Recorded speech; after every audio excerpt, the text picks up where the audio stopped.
Hey YouTube, Michael Double X the Beast here. Kind of making a return to YouTube. I haven't shot a video and man, I don't even know when. I may be at a year at this point. It's been a very long time.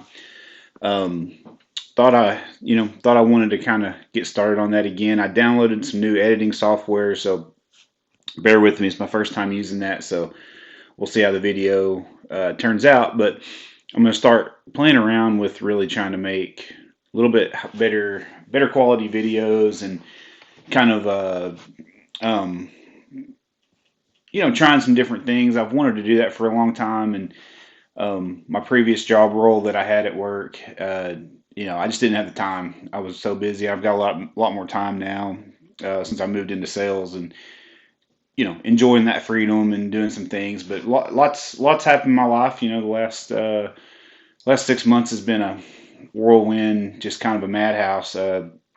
Sold my house in Midland, Texas, got moved back to Oklahoma into the Oklahoma City area here in Edmond, and um, like I said, changed job role. Still same company. I've been in the same company for about 15 years, but just a lot of things going on with that. I got one kid in college in Texas, and my oldest is at that point where she's kind of looking for her own place, and so my wife and I are fixing to not have any kids at home, and kind of dealing with the emotions that come with that.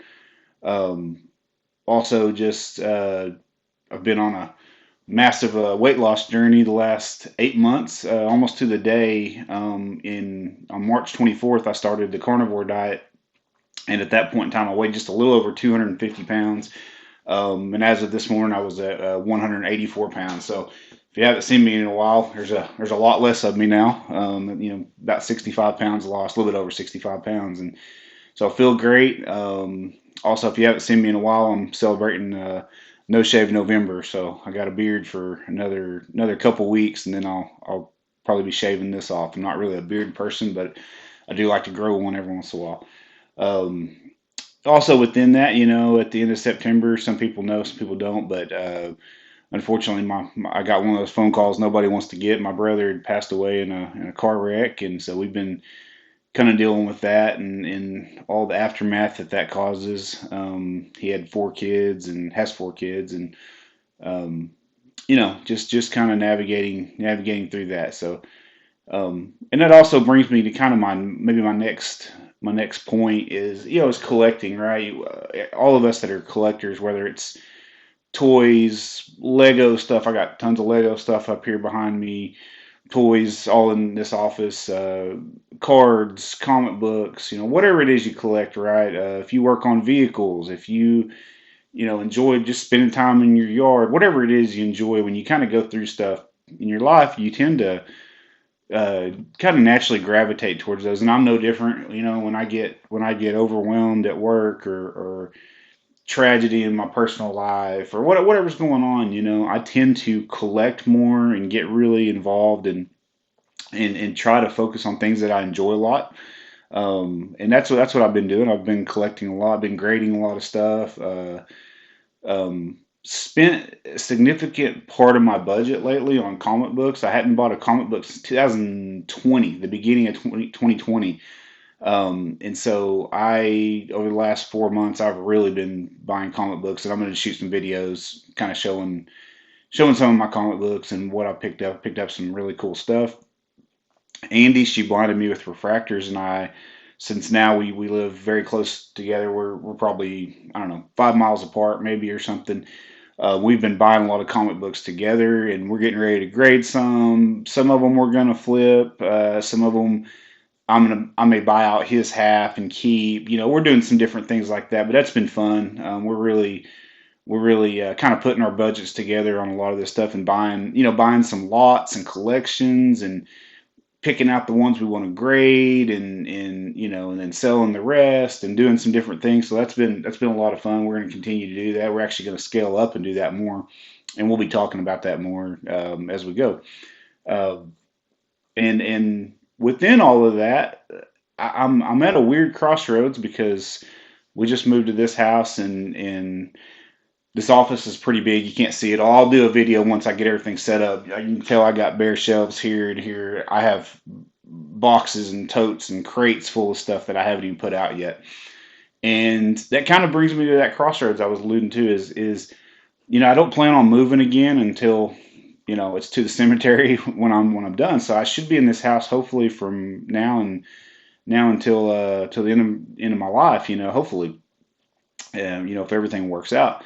And I have this very limited space here in the house, and we have some other rooms. Once my kids fully do move out, I could probably expand and maybe have another room. But do I really want to do that? I don't know. So I have this limited space. I have a big closet over here, all my shelves. I have wall space that I'm going to be mounting stuff up there as well. And I'm kind of at a point where I'm considering some consolidation in my collection.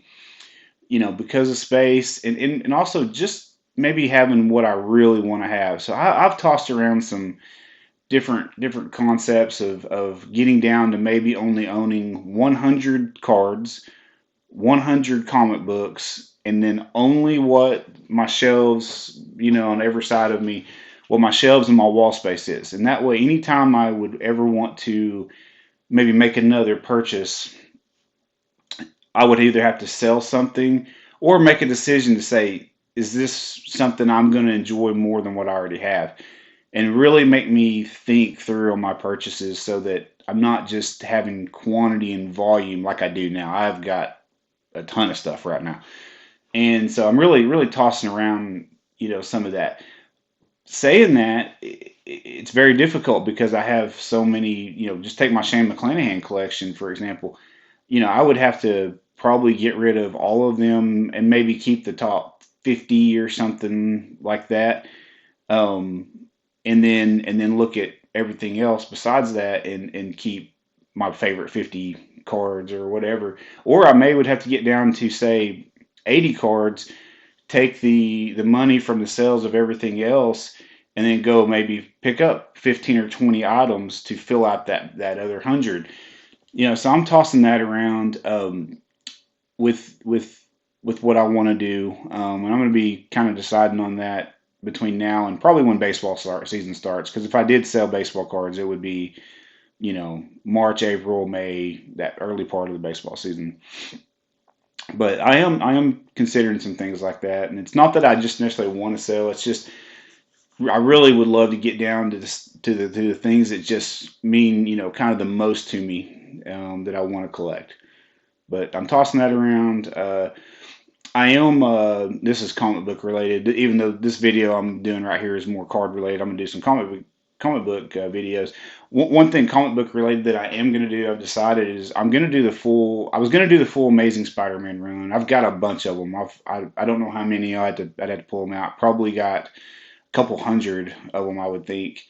I was gonna do that run, and I've kind of backed off on that a little bit. I think I know at this point in time what I'm going to do is I'm going to do the full GI Joe Real American Hero, that full run. It's just there's 156 books, 1 through 155, and then GI Joe Special One. So there's really 156 books, and I'm going to do them backwards. So I'm going to start at 155. I already have the GI Joe Special One, so I've got that one. I'm going to start at 155, and I'm going to essentially do a countdown and work my way back all the way to one. And issue one came out in June of 1982. I was born in June 1st of 1982, and so that's kind of what I've prompted myself as my next collecting venture is to do that. And the last about 15 or 20 issues, they are expensive. They were very limited print run, so they're going to be a challenge. And I'm doing them all in newsstand variation, so that makes it even more challenge. And then I'm going to try to do everything in an I&O and higher, yet another challenge because it's going to be tougher to find them in high grade. So I am working on some things. I'm still collecting. Obviously, I collect all the time. I get packages in pretty much every day. Um, anyways, enough babbling. I kind of talked through a few things I wanted to discuss. and then I want to show. I've got a stack of cards. You can kind of see them a little bit in front of me, but I'm going to show some of these cards I've gotten in and over the last few months, and some of these are just ones that I've recently graded. I just sent a 141 cards to CGC and got them back last month. I think it was beginning of October. So this is a few of them. I'm not going to show all of them. Most of them are Shane McClanahan's, and I really don't even have a lot of McClanahan's here. The first thing I do want to show before I get to the graded ones, I want to show this, and I'm going to try to hold this up pretty close to the camera, so hopefully it'll focus and you can read. But this is a redemption for a 2022 Topps Finest Flashbacks Wander Franco rookie red refractor auto. So I hit this in a break with Grand Salami Sports Cards on September 26th. Bert over there at Grand Salami, dude, he's awesome. Getting all of these breaks for these. If you guys haven't joined any of the breaks, this is a shameless plug for those guys because they always do a great job. But I hit this. Bert had pulled this for me, and I went ahead and redeemed it. Got it into Topps. I called them after it had been redeemed a week and talked to Topps customer service. I was on hold for almost 2 hours before I ever even got to speak to a human being, which frustrating in itself. Customer service rep over there was a guy named Casey. He was awesome. Casey was great. He lives in the Seattle area. We talked baseball for a while. He was trying to figure out how to handle this, and it's unique because Topps is not sending out these anymore. Here's where the frustration gets dealing with Topps at this point is I was told on the phone that this would be replaced at 2 times the value, the original value of what this card would be.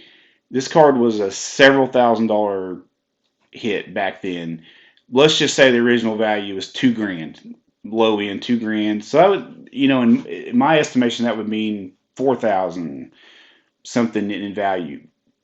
They actually sent me an email, followed up, and stated that in the email. I may even be able to share it here on the video. I may pop it in, but and it was in black and white. Two times the original value. About 3 or 4 days after that, I get notification that I had a package coming from Topps, and this was the card I received. And I don't want anybody out there to think I'm complaining, saying this is a bad card. It's a Bowman Sterling Jackson Merrill blue, which is it's number 25 of 25. It's maybe hard to see right there.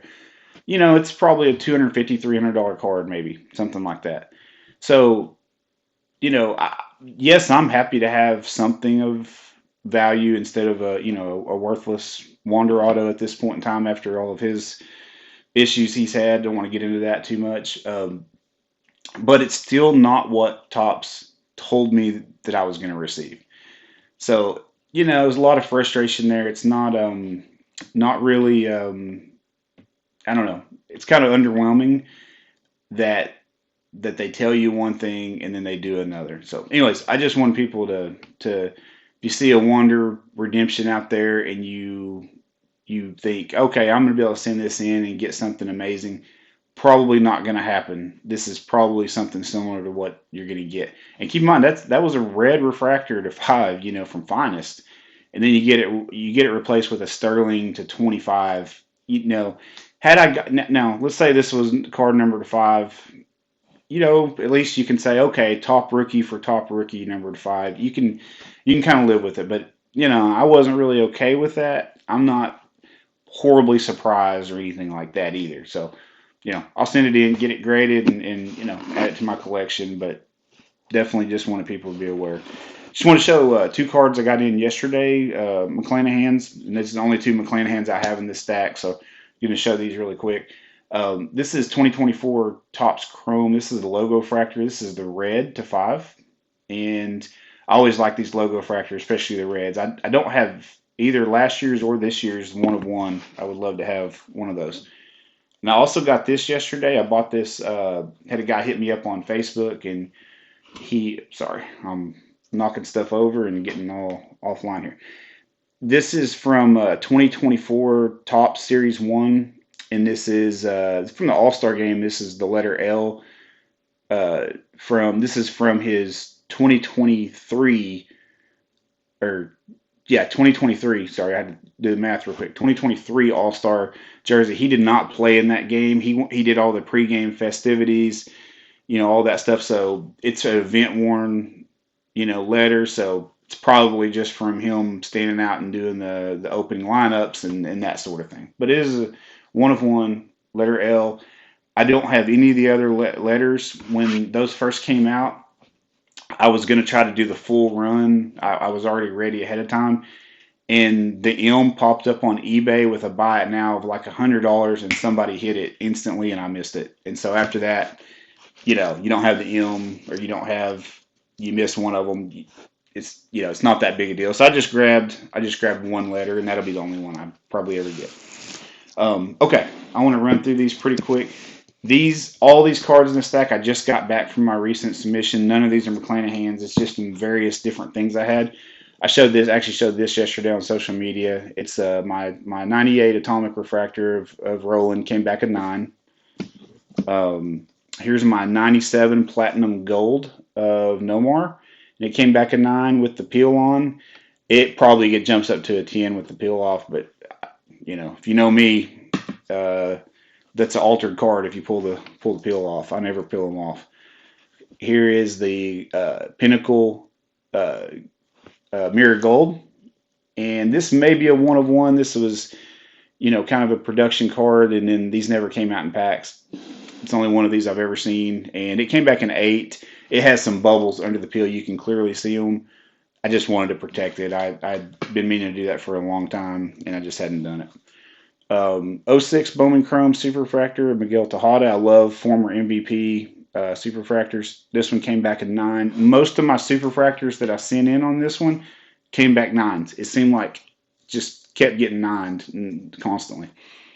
Here's a 0304 Topps Chrome Dwayne Wade rookie. I pulled this myself. I really thought it had a chance at a pristine, and there's never been a pristine through CGC of this card, and I really thought it had a chance, but it came back a 10. I was pretty certain it was going to, and just happy to have that one graded. Here's a 23 Topps Chrome Platinum Anniversary. This is a black Toily of Aaron Judge refractor. And these are numbered to 10. It's kind of hard to see the serial number the way I have my camera set up, but I pulled this back in June. And it came back a 9. I was really hoping that one would be a 10. I was a little bit disappointed that it didn't get the 10. 2011 Bowman Chrome, not 2011, 2012, excuse me, Bowman Chrome. And this is the AJ Pollock. This is his rookie Superfractor. Really cool card. Yet again, came back a 9. Another Superfractor with a 9. '06 Bowman Chrome, Ryan Howard Superfractor, and this is from his MVP season. His 58 home runs, and can't remember how many RBIs it was. It was 147 RBIs or something. It was an insane season, one of the best seasons in the last 20 years, and nobody really talks about it. But it came back a 9, and just really wanted to protect that one. I've had that one for a long time. 22 Topps Cosmic Chrome. This is an orange refractor, and this is Shane Baz.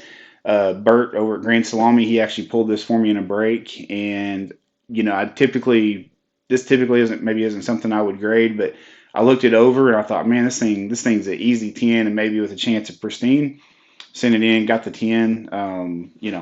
Just a cool card. And let's see, I'm going to show this one, and then all the rest of these are from one set, and I'll run through those really quick. Here is a 2018 Bowman's Best, or the 2018 Bowman's Best Superfractor of Mike Trout, and it came back a 9. I just picked this up. I picked this up actually about 3 or 4 days after it was announced that he was going to miss the rest of the season. His prices, just plummeted all of a sudden. People kind of forgot what he'd already done in his career and everything. I actually won this on eBay at auction. I think it was for $555 if I remember right.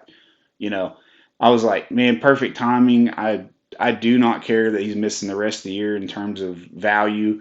I better take advantage of it while I got a chance. And to get one of these somewhat older Superfractors, pre-pandemic Superfractors, man, I'll pay $500 all day long for one like that, especially if a base card. You can get some of the inserts sometimes and stuff, but I don't like those as much. I love just the base cards, and was really thrilled with that price. I thought that was just awesome to get. I'm gonna flip these over so I can go through these backwards and just show these. Like I said, I'm working on the Mike Trout 2021 Topps Chrome Platinum Anniversary. I'm working on the Rainbow, and there's the Aqua Wave, and it came back a 10. And I'm going to try to do the whole rainbow and then get them graded. Here's the black and white mini diamonds, and it came back a 10. Sorry, I'm tilting it towards the wrong direction there. And I'm going to try to get all of the easier ones in a 10 if I can. Like this blue prism, I will probably upgrade that one at some point. It came back a 9. I don't know why. Here's a silver prism. It came back a 10. Some of these I have multiples of, so I was able to look at them and send kind of, the best looking one. This one was really cool. I had 2 of these and sent the best looking one in. I thought they both probably had a chance at a 10, but this one just looked, quite a bit better, and my gut was right. It came back a pristine. So that's a refractor, pristine Mike Trout. Looks really cool in that pristine holder, and I was thrilled to get that. This is the blue mini diamond, and this one's numbered to 199, and it came back a 10.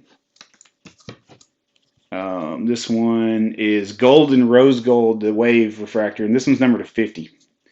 And these actually look pretty cool, and it came back a 10. This is the only one of these I have, and was happy to get the 10.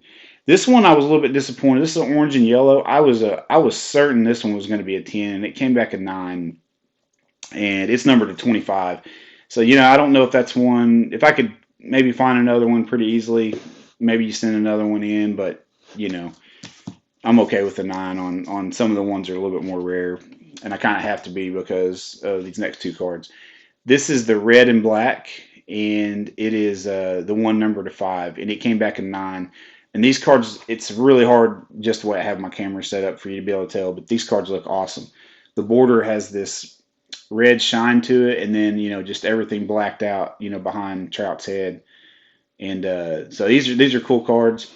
And then certainly last and not least, this was a big card for me to add. This is the 2021 Topps Chrome Platinum Anniversary Superfractor, and I got this one and the red just I think back-to-back days.